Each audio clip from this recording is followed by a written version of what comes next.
The name of our project is weather forecasting. Our problem statement is to predict whether it rains tomorrow or not using today's weather conditions. The dataset we have obtained is from Kaggle, which is named Rain in Australia. It contains features like min temp, max temp, pressure, humidity, which will be useful to predict the target feature that is called rain tomorrow. And it has two values, yes or no. So this is a classification problem. So historically or traditionally, weather forecasting was done using traditional physics-based models, or they were also called as numerical weather prediction models, and they provided much better insights, but they had some limitations, like they required high computational resources, and they were also highly reliable, or they were highly sensitive on the physics laws that were used, and also on the accuracy of the historical data. So what we can do is we can integrate machine learning with the traditionally used methods to further increase the reliability of weather forecasting, and as well as increase the accuracy and the speed of making these predictions. These are the applications of weather forecasting. It is used in agriculture by farmers to plan the irrigation schedules and for crop selection as well as for others. It can be used by the water resource management authorities to better allocate the water resources and plan reservoir levels. It can be also used in disaster management to plan what response to give in case of potential floods or droughts or any disasters. Uh, Other applications include air traffics and severe weather alerts. Now moving on to the implementation part, I will explain the code. First of all, I'll start with data preprocessing. Um, so the columns we had were these. We had 23 columns. Out of those, we found out that evaporation and sunshine had most missing values. So we dropped evaporation as and sunshine and date and location as well, because they were not correlated with the target variable in any way. Next, we dealt with the missing values in other features using simple imputer from the sklearn library.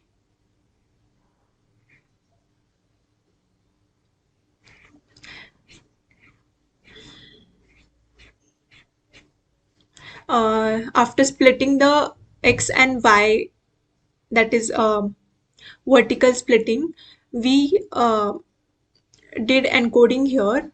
That here we did label encoding. We performed label encoding on the target variables, and here we have performed label encoding on the independent features which are particularly categorical, like wind gust dir, wind dir at 9 a.m. and wind direction at 3 p.m. These were categorical, like west, w and v, and now these have been converted into continuous values, as we can see. After this, we did some data visualization by plotting some box plots, and we found out that min temp, specifically min temp and max temp, had a number of outliers, like you can see here. So then, to deal with these outliers, we used interquartile range. So what we did here was, we found the interquartile range for min temp and max temp both, and then we found the lower bound and upper bound by substituting the values of IQR in this formula. And then what we did was, we dropped the values which are larger than the upper bound and less than the lower bound. Here we have dropped the outlier indices that we have stored here. This is the combined values to be dropped from the min temp and max temp both. We dropped it from both x and y variables. And now we can see that when we plot the box plot of min temp, there are no outliers present. So this was the data visualization part. We also plotted some scatter plots to find the correlation, and as well as heat map. Then we split the data into train and test. Here we have done feature scaling. using the standard scalar from sklearn. Now about the models used. We used a number of models like Random Forest, Lasso Regression, Ridge Regression, XGBoost. But my part in this project was that I used Ridge Regression and LSTM. So first of all, moving on to the Ridge Regression part, here we have implemented the model. So in ridge regression, we have used ridge classifier CV, which is a ridge regression model specifically designed for classification tasks. It performs ridge regression while internally handling the classification problem. So here we have defined a variable named CV, which uses repeated k-fold. So repeated k-fold is basically a cross-validation method that splits the data into multiple trained test sets. In this case, it is configured to perform a 10-fold cross-validation, that is n splits is equal to 10, hence it performs 10 split cross-validation, which is repeated 3 times because n repeats is equal to 3 and with a random state of 1. So then we have created an object of ridge which uses ridge classifier CV. So ridge classifier CV has built-in cross-validation. What it does it automatically selects the best alpha value, that is the regularization strength, using the provided cross-validation strategy. So here alphas the arrange takes parameters like first of all the range of alphas. So our range of alpha is 0 to 1, so 0 comma 1, and 0.01 is basically the step size.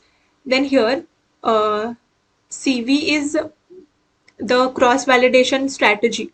Here we are using the CV that we have defined before, and the scoring will be negative mean absolute error, which indicates that the negative mean absolute error is used as the scoring metric during cross validation. Then here we have fit the X train and Y train, that is we have basically trained the model here, and here we want to know that what amount of regularization was applied during the training. So we found out that 0.98 amount of regularization was applied. So the value of alpha is 0.98. Next, we have predicted the target feature using the predict function, and we found out the accuracy of ridge regression to be 0.84, which is around 84%. We also printed the classification report to analyze the further evaluation matrix like precision, recall, F1, and support. So that's it about ridge regression. Now moving on to LSTM.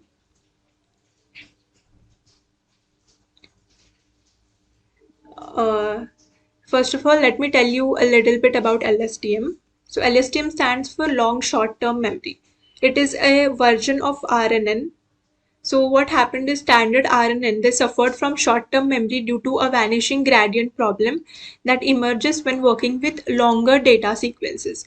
So then we have more advanced versions of RNN like LSTM that we can use to preserve important information from earlier parts of the sequence and then carry it forward. So LSTM does this by recurrently passing a hidden state from a previous time step and combining it with an input of the current one. So like here, the time steps that we have defined is 7. Time step is basically a single processing of the inputs through the recurrent unit. And the features that we are using is 18. Total number of features that we are using to predict for prediction. Next, here we have checked if the number of samples is divisible by the number of time steps. Now here we have actually created a model, a neural network model using Keras with 2 LSTM layers and 1 dense layer. So this here we have added a LSTM layer with 256 units and the return sequences is true, which indicates that the LSTM layer will return sequences instead of just the final output. The input shape is time steps comma features, that is 7 comma 18. Next, we have added another LSTM layer which has 128 units and the input shape is the same, but the return sequences is not true, which means that